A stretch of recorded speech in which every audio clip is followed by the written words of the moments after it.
Assalamualaikum warahmatullahi wabarakatuh. Halo semuanya, sebelumnya perkenalkan nama saya Arvita Firmaning Cahya dengan NPM 204240206 dari Program Studi Pendidikan Guru Sekolah Dasar.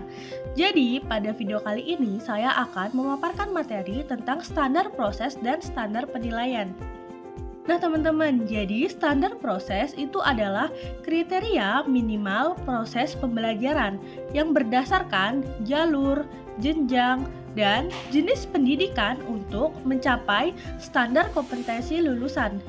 Nah, biasanya standar proses ini digunakan sebagai pedoman dalam melaksanakan proses pembelajaran yang lebih efektif dan efisien untuk mengembangkan potensi, prakarsa, kemampuan, dan kemandirian peserta didik secara optimal.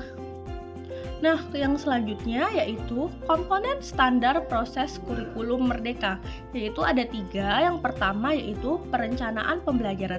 Jadi, perencanaan pembelajaran adalah guru menyusun alur tujuan pembelajaran atau ATP dan modul ajar yang fleksibel, menyesuaikan dengan karakteristik dan tingkat kemampuan peserta didik atau pembelajaran berdiferensiasi. Nah, yang kedua yaitu pelaksanaan pembelajaran, yaitu pembelajaran dilaksanakan secara interaktif, inspiratif, menyenangkan, menantang, dan memotivasi peserta didik, serta memberikan ruang untuk kreativitas dan kemandirian. Pemanfaatan teknologi yaitu digital atau non-digital sangat ditekankan untuk menciptakan interaksi yang kontekstual. Dan yang ketiga yaitu penilaian proses pembelajaran.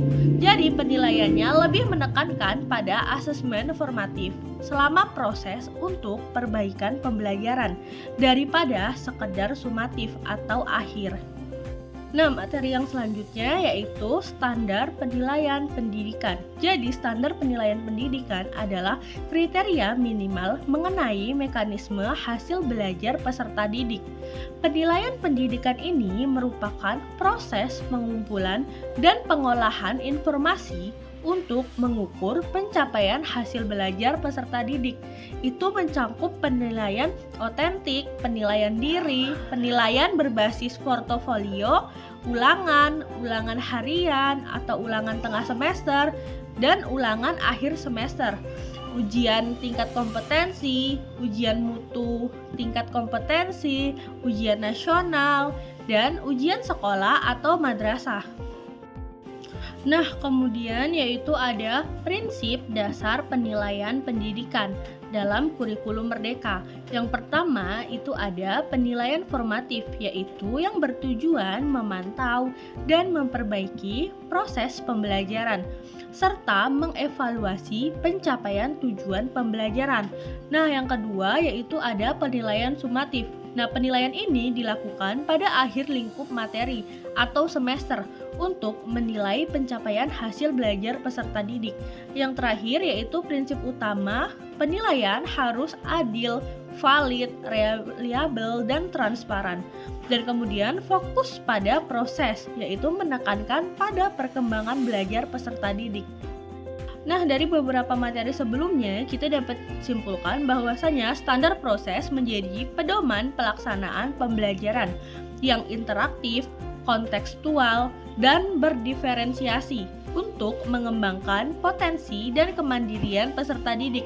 Sedangkan kalau standar penilaian itu sendiri lebih menekankan pada penilaian formatif dan sumatif yang adil, valid, reliable, dan transparan untuk memantau perkembangan dan mengukur pencapaian hasil belajar secara menyeluruh. Nah teman-teman, itu tadi materi tentang standar proses dan standar penilaian. Semoga apa yang telah saya sampaikan hari ini bisa bermanfaat untuk kita semua. Saya meminta maaf apabila ada salah kata dalam penyampaian materi. Dan saya akhiri, wassalamualaikum warahmatullahi wabarakatuh.